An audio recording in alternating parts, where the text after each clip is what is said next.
The girl is whipped mercilessly by her father for having her period, which to him is a sign of unholiness. When Anna takes a bath, he rushes straight into the room, indicating that the blood has driven away her purity. It didn't take long for the men to find her attractive and warn her that she was not allowed to go out in the future and that she would take care of all the household chores. Father was a priest who was always on top and no one could disobey his orders. When he was in a bad mood, he would take it out on his mother, making her remove her clothes and beating her body with a whip. The mother could only endure and did not dare to resist. Anna grew up, and while she worked, the priest would stand a short distance away, secretly watching her every move. Late at night, Anna knelt on the floor and prayed without thinking, but she kept looking at the door, and the priest was watching her intently. It was only when he closed the door and left that Anna was relieved. Over time, her mother notices the priest's abnormality and fears that he will hurt Anna, so she makes advances every night, only to be rejected by him. The priest became more and more blatant and did not hide his eyes. The mother could no longer stand it and revealed everything to him. The priest said that he had the right to decide everything about Anna.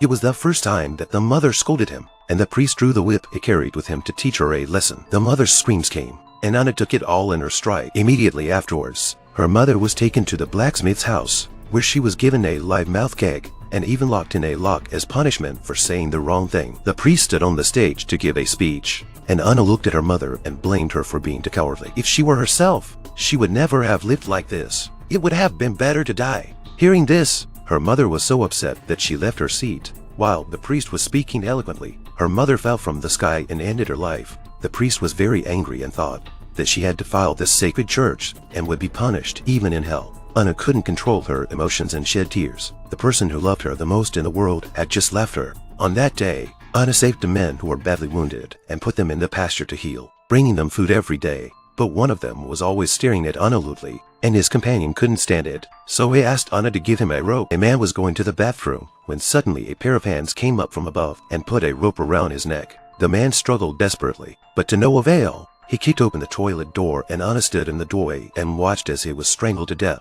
The man wanted to use this incident to show Anna that she must learn to protect herself. If she remained silent, she would suffer the same fate as her mother. The next day, the priest takes Anna to the church to get married. Unbelieving, Anna rushes out of the church and tries to escape. The priest quickly grabs her and gags her, leaving Anna feeling hopeless and unsure of what to do. Just then, the door opened and the man pointed a gun at the priest, forcing him to release Anna. The man took the key from the priest. The priest took the man's hand and redirected it to the gun, but the man lacked the strength to resist because he was still wounded. The priest pulled the trigger and shot the man in the head, killing him instantly. Anna stood still and watched the scene unfold. Before she could react, the priest dragged her back to the house. Anna endured inhuman torture at the priest's hands, but managed to escape while he slept. Not knowing how long she had been gone, Anna collapsed from exhaustion. When she wakes up, she has been rescued. However, she soon realizes that they are human traffickers who have sold her to a bar. The bar owner is pleased with her delicate features and assigns her to serve tea and water. One day, a man takes an interest in Anna and asks her to sleep with him.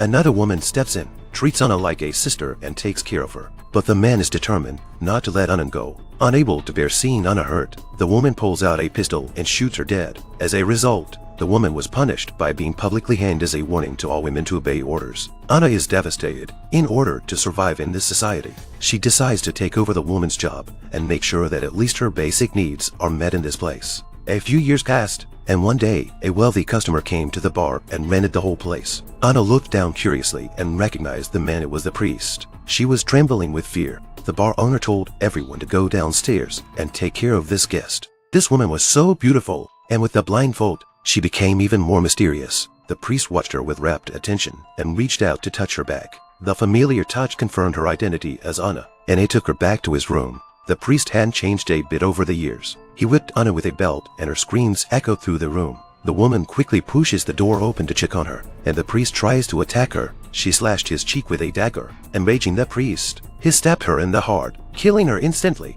Seeing that the priest was about to hurt himself, Anna slit his throat.